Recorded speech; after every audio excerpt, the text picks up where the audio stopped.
They want you to believe there's a clean line between science and magic, between the natural and the supernatural. But what if that line was invented to make you stop looking? What if every miracle in history was just someone who understood forces we've forgotten? Here's what they don't teach you. For most of human history, there was no separation between magic and science. They were the same thing: natural philosophy, the study of hidden forces in nature. Then something changed. The Enlightenment drew a line. This is science. That is superstition. Convenient categories. But here's the problem. They categorized things based on what they could measure, not on what was real.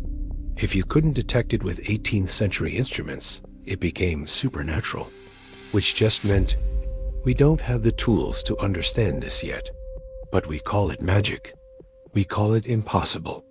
And we stop investigating. Historical examples. Let's talk about what we've rediscovered.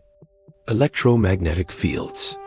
In the 1800s, if you said invisible forces emanated from certain stones and could affect human biology, you'd be called a witch. Now we call it magnetism. We use it in medicine. Infrasound.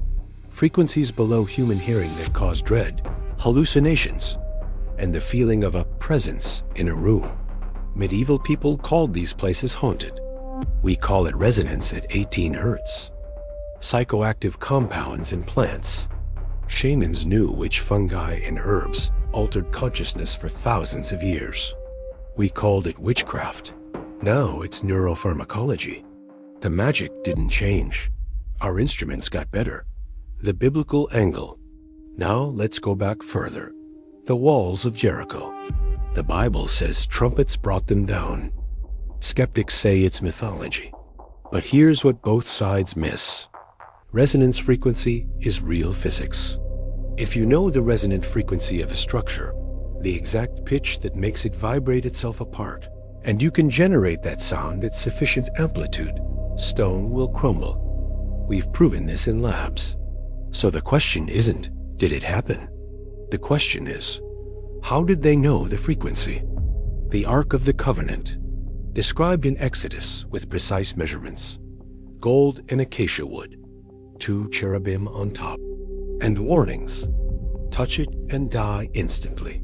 Sounds like a myth, right? Except the dimensions and materials perfectly describe a high-voltage capacitor. The gold plating, the insulated wood, the separation between the cherubim. It's an ancient Leyden jar.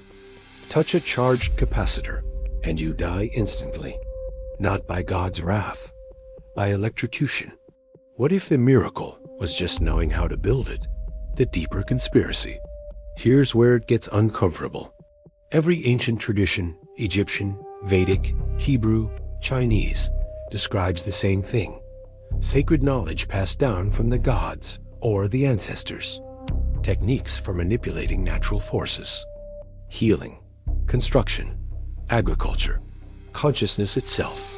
Then that knowledge gets lost. Libraries burn. Traditions die. Texts are destroyed. And when someone tries to reconstruct it, when alchemists tried to understand material transformation, when Kabbalists studied the hidden structure of reality, the church calls it heresy. Forbidden. Demonic. Why? Maybe because if people understood these forces, they wouldn't need priests as intermediaries. They wouldn't need institutions controlling access to divine power. What if the supernatural was just rebranded as unknowable to maintain control? Modern implications. We're starting to crack the code again? Quantum entanglement, spooky action at a distance, would have been called telepathy 100 years ago. Epigenetics shows that environment and intention can alter genetic expression. That's basically what prayer and ritual have always claimed to do. Studies on meditation show measurable changes in brain structure and immune function. Ancient yogis called it energy cultivation. We're just now admitting it works. The placebo effect is so powerful, we have to design studies around it. But isn't that just proof that consciousness affects physical reality? That belief has measurable force? We keep discovering what the ancients already knew. So here's the real question. What else have we forgotten?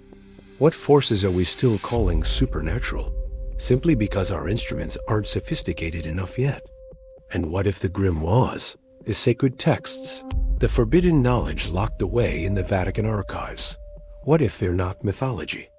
What if they're instruction manuals for natural forces we've been trained not to believe in?